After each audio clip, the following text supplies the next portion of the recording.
Exhortación apostólica, la alegría del Evangelio del Santo Padre Francisco, a los obispos, a los presbíteros y diáconos, a las personas consagradas y a los fieles laicos, sobre el anuncio del Evangelio en el mundo actual.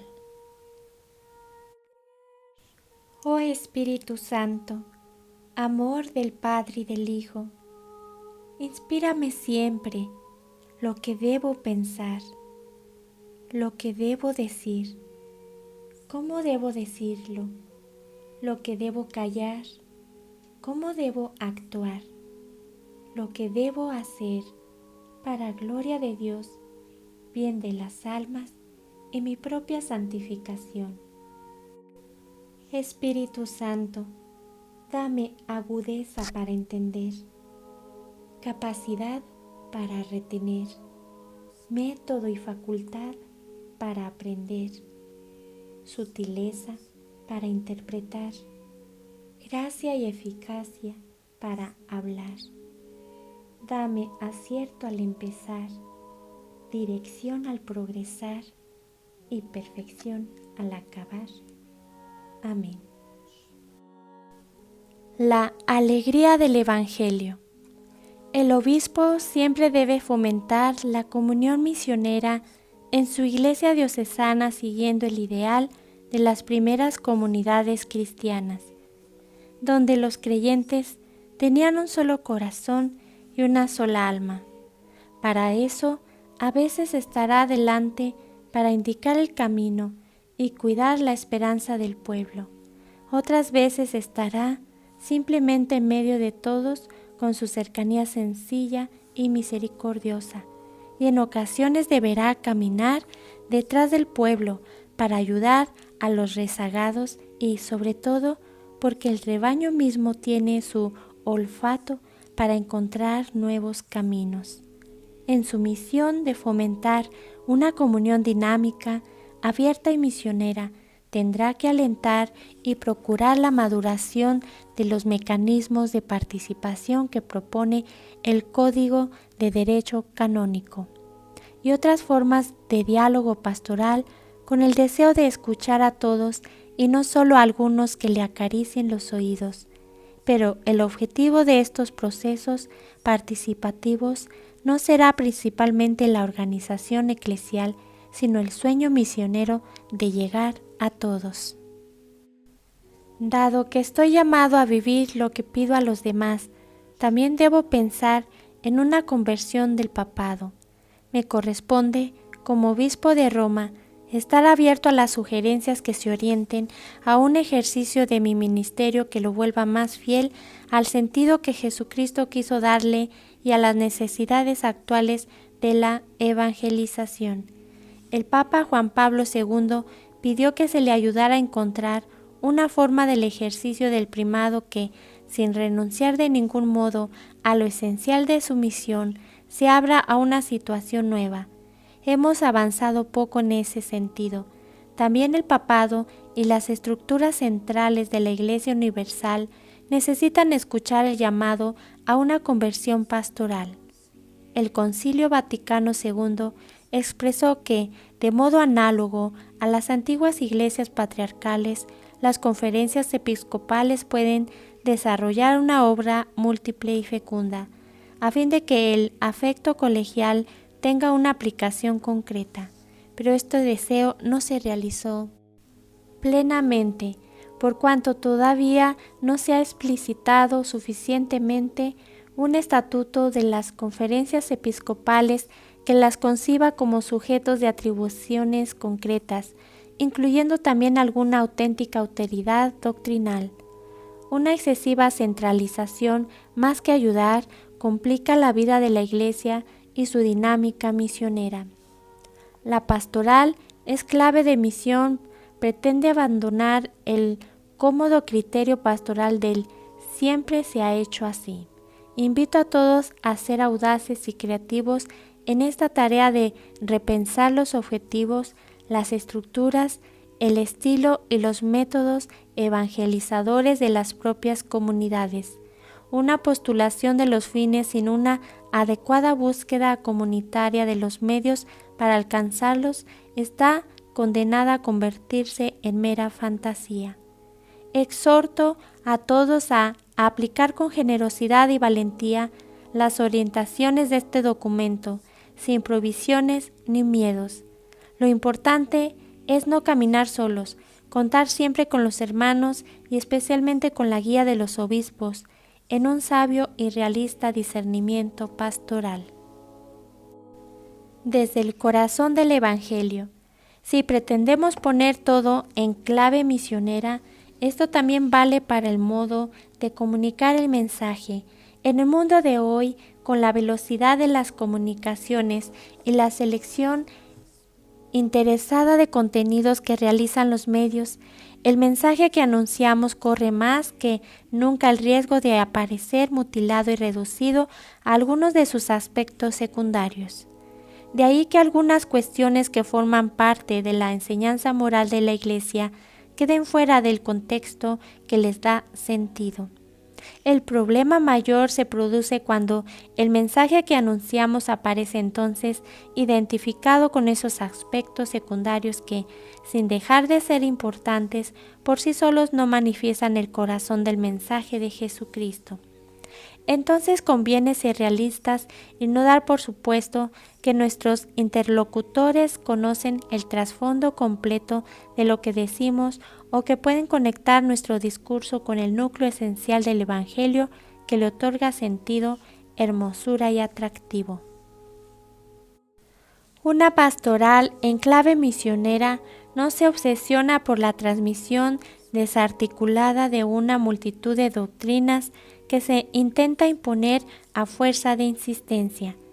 Cuando se asume un objetivo pastoral y un estilo misionero que realmente llegue a todos sin excepciones ni exclusiones, el anuncio se concentra en lo esencial, que es lo más bello, lo más grande, lo más atractivo y al mismo tiempo lo más necesario. La propuesta se simplifica, sin perder por ello profundidad y verdad, y así se vuelve más contundente y radiante. Todas las verdades reveladas proceden de la misma fuente divina y son creídas con la misma fe, pero algunas de ellas son más importantes por expresar más directamente el corazón del Evangelio. En este núcleo fundamental, lo que resplandece es la belleza del amor salvífico de Dios manifestado en Jesucristo, muerto y resucitado. En este sentido, el Concilio Vaticano II explicó que hay un orden o jerarquía en las verdades en la doctrina católica, por ser diversa su conexión con el fundamento de la fe cristiana. Esto vale tanto para los dogmas de fe como para el conjunto de las enseñanzas de la Iglesia e incluso para la enseñanza moral. Santo Tomás de Aquino enseñaba que en el mensaje moral de la Iglesia también hay una jerarquía en las virtudes y en los actos que de ellas proceden. Allí lo que cuenta es, ante todo, la fe que se hace activa por la caridad. Las obras de amor al prójimo son la manifestación externa más perfecta de la gracia interior del Espíritu. La principalidad de la ley nueva está en la gracia del Espíritu Santo que se manifiesta en la fe que obra por el amor.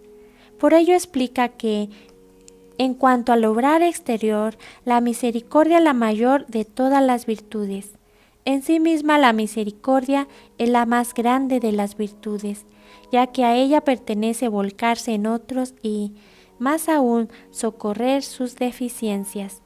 Esto es peculiar del superior y por eso se tiene como propio de Dios tener misericordia, en la cual resplandece su omnipotencia del modo máximo. Es importante sacar las consecuencias pastorales de la enseñanza conciliar, que recoge una antigua convicción de la Iglesia.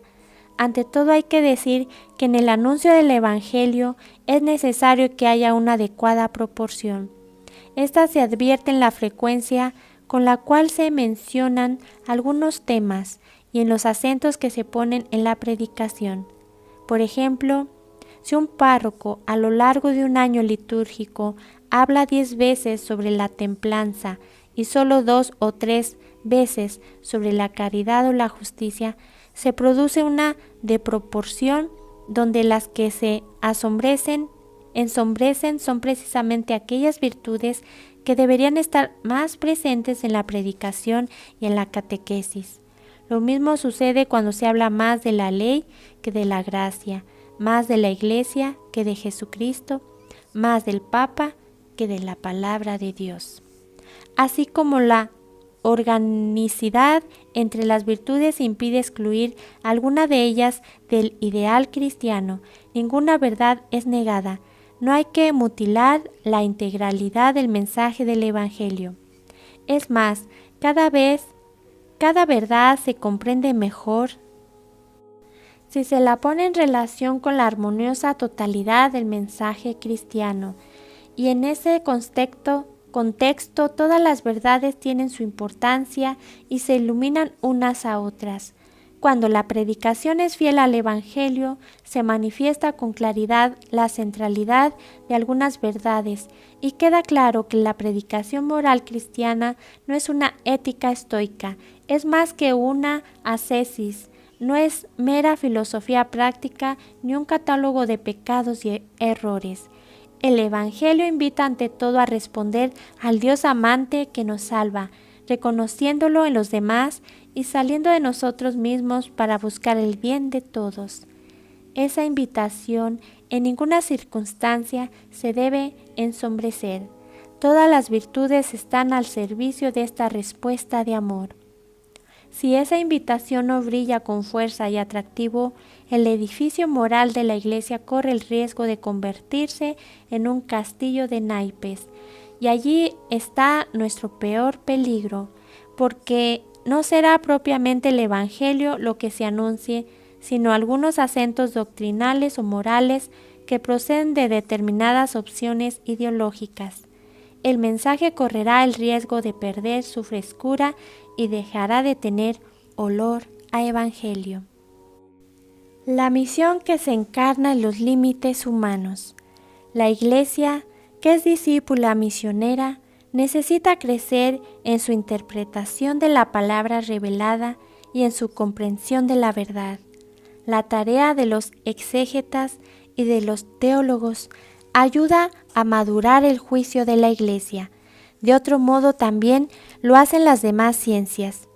Refiriéndose a las ciencias sociales, por ejemplo, Juan Pablo II ha dicho que la Iglesia presta atención a sus aportes para sacar indicaciones concretas que le ayuden a desempeñar su misión de magisterio.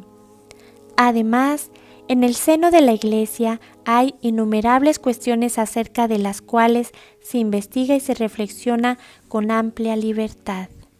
Las distintas líneas de pensamiento filosófico, teológico y pastoral, si se dejan armonizar por el Espíritu en el respeto y el amor, también pueden hacer crecer a la Iglesia, ya que ayudan a explicitar mejor el riquísimo tesoro de la palabra.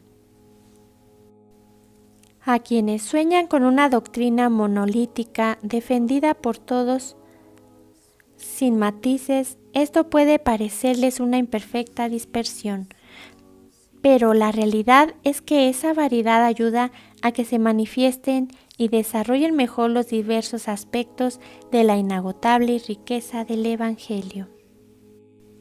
Al mismo tiempo, los enormes y veloces cambios culturales requieren que prestemos una constante atención para intentar expresar las verdades de siempre en un lenguaje que permita advertir su permanente novedad, pues en el depósito de la doctrina cristiana una cosa es la substancia y otra la manera de formular su expresión.